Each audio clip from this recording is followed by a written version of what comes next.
Hello and welcome back to the Weighted Native Chronicles. As you know, this channel originates from Canada and we have a lot of American viewers.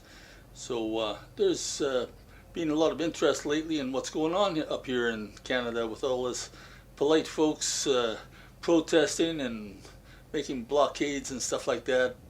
It just doesn't seem like it fits, right? So I don't want to get too political on this channel and I don't want to get anybody mad, but doesn't hurt maybe to share a point of view from just an average Canadian what's going on here. Uh, the footage I have behind me is taken by the Ottawaks channel, and I appreciate that.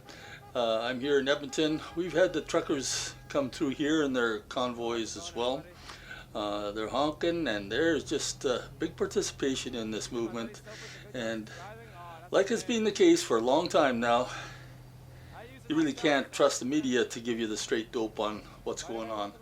They will find a few bad actors, and they will just zoom in on those guys and try to discredit anybody who varies from the accepted narrative. And that accepted narrative in Canada is that the Laurentian elite, the media, politicians, all those people living along the St. Lawrence River there from Ottawa, Toronto, and Montreal.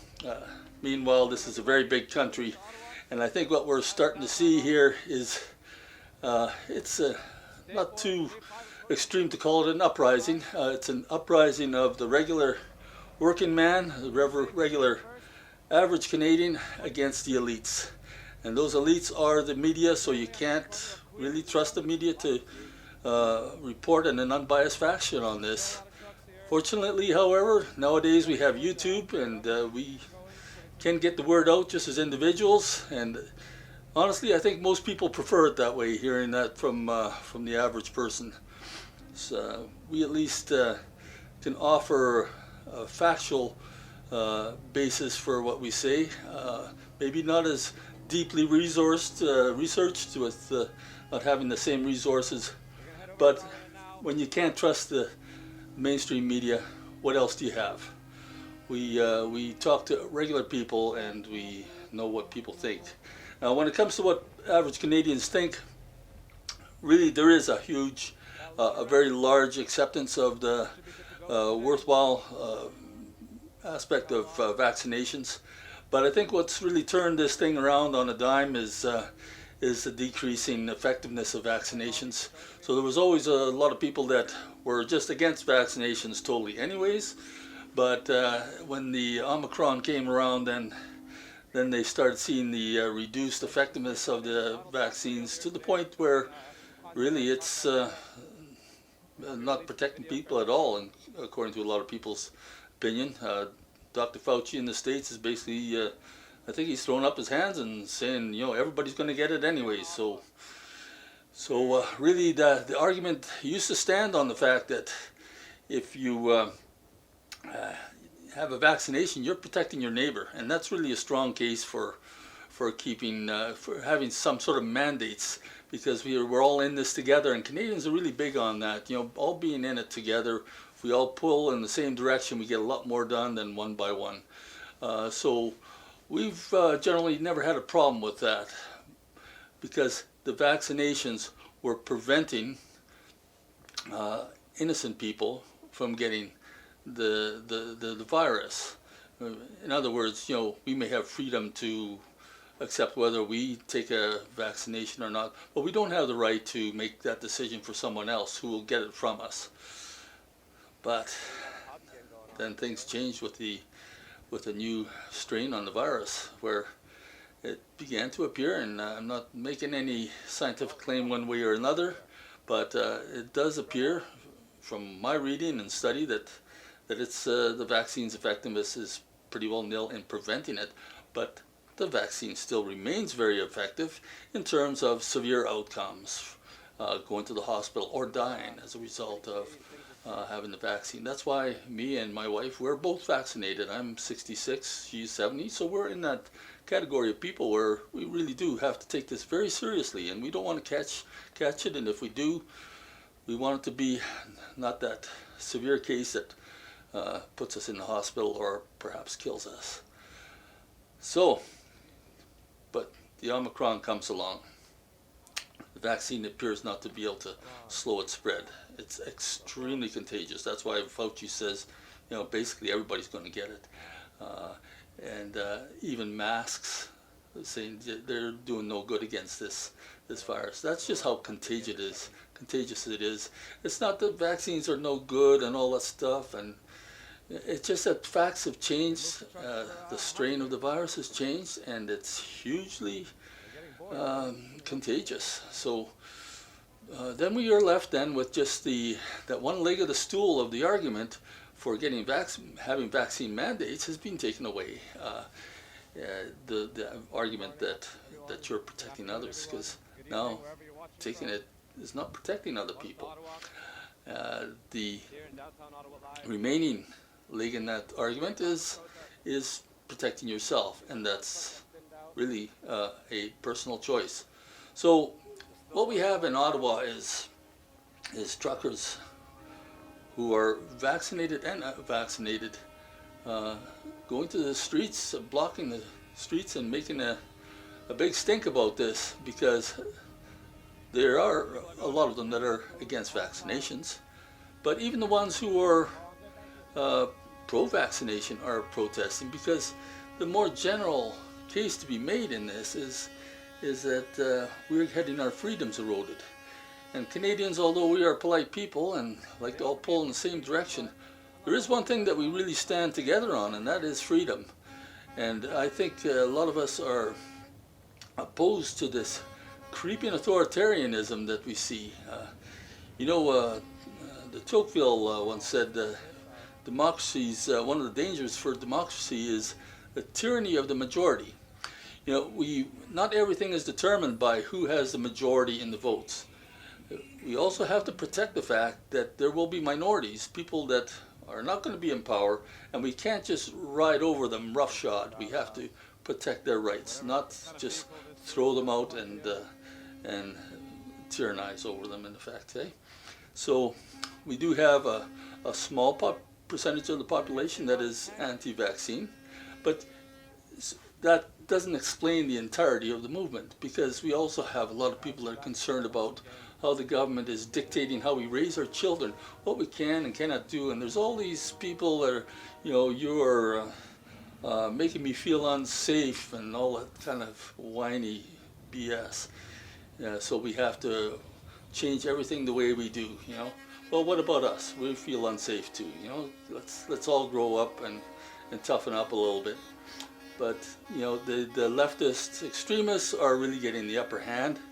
They're the ones that the major corporations kowtow to, and the government and the media. So it's just saturated with their point of view, and it's anybody who doesn't agree with them, well, predictably, they're racist, or they're bigots, or they're the N word which has a Z in it. I probably shouldn't even say that, because even the fact that I'm making this video, the fact that I have to worry about losing my channel for even saying some of these things are just plain common sense, or that are really believed by a lot of people. I have to be careful what I say. I put a lot of work into this channel, and YouTube could just yank it out from under me just like that for for what I'm saying right now, because I'm questioning the narrative. The same people that wouldn't allow a whole lot of other things to be said about a year ago that then turned out to be true, they forget about that. Used to be if you said that I think maybe that virus originated from a Chinese lab in Wuhan, that would be enough to get you canceled. Everything is getting you canceled nowadays. People aren't allowed to think, because in order to think, you have to speak. You can't just, this can't go on. And I think that's part of this larger complaint and frustration in society. And thank goodness that Canada is actually one of the ones that's really coming to the forefront on this. I believe other countries are going to follow. Whether you're pro or anti-vaccine, it is a creeping state of authoritarianism that is threatening the freedoms of us all. So I hope you take that into account a little bit. If you're wondering what's going on in Canada, there are a lot of frustrated people, and I'll admit I'm not frustrated really about the vaccine mandate so much, but I am frustrated about the general situation about restricting free speech and creeping authoritarianism. I mean, the government here, Trudeau, he's you can see this guy. He's just a drama teacher. He puts on an act every time he talks. I'm not going to disrespect him, but that is the basic fact that the guy is not equipped and doesn't have the background for the job he's got. He just got the name, and he is he's not a fully mature person. And so what's happening now with this trucker convoy is very predictable, because he is now backed into a corner that's going to be very difficult. And instead of actually dealing with the issue and being a leader, I think what he's going to do is he's going to just be thinking about what are the optics of this, because everything that comes out of his mouth is just a drama anyways. So if I back down, then what are people going to think of me? So the government is going to dig in spite of and nobody, whether you look at the media or not too, nobody talks about what is the factual basis for maybe we should adjust our approach to all this mandate stuff. There really is a case, whether you agree with it or not, there is a case that's worth arguing on this subject of whether the mandates are doing any good. You have to balance that against all the harm that is being done as well. And that's harm being done to our children and their development. It's being done to small businesses that are, thousands of them are losing everything. It's just terrible. The rates of suicide are going up, drug abuse, drug addictions, family violence, divorces. There's a lot of damage. So whenever you have a situation like this, you have to constantly be weighing what are the pros and the cons. Now, with the change in the virus's nature being not stopped by vaccinations, we really do have to recalibrate. And I think a lot of politicians and people in authority and on the media or whatever, they are just entrenched in their opinion that was an opinion from a year ago, and they have to remain flexible and keep reassessing the situation. But they're being stubborn, and they're digging in because they don't want to look weak. If we back out on this, what's going to happen to us next?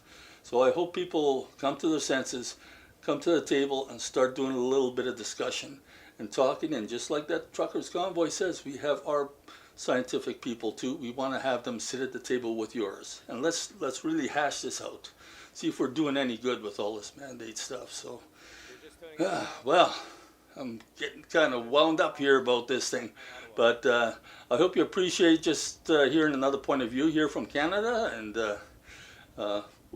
I didn't say A, did I? No? Okay, so well, I'll catch you next time, eh?